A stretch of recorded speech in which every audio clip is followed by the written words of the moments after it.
This is the story of the first time I used a tampon. I didn't get my period until I was about 14, 15, and I grew up in a religious, sheltered environment, so I didn't know a whole lot about my body, and it just wasn't something that we talked about.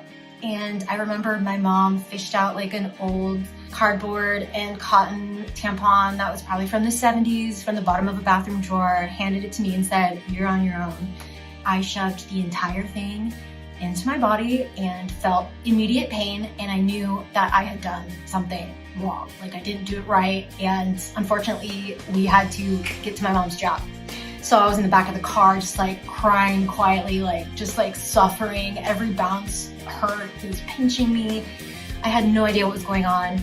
And so by the time we got to my mom's work, which was at a theater, I ran to the theater bathroom and started bawling my eyes out, trying to figure out for the next 45 minutes, how to get this object out of my body. And I was pulling on the string, but it was hurting so bad and I couldn't figure out why. I feel like a mom popped her head in at some point and was like, "Honey, you okay?" And I was like, "I don't want to talk about it." It was so traumatizing. I firmly believe that if I had had something like Tina in my life when I was 14 and 15, that I would have had a much less traumatic time using tampons, and that I would have learned a little bit more about my body along the way as well.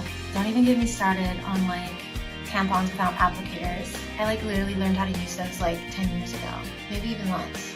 Okay, bye Tina.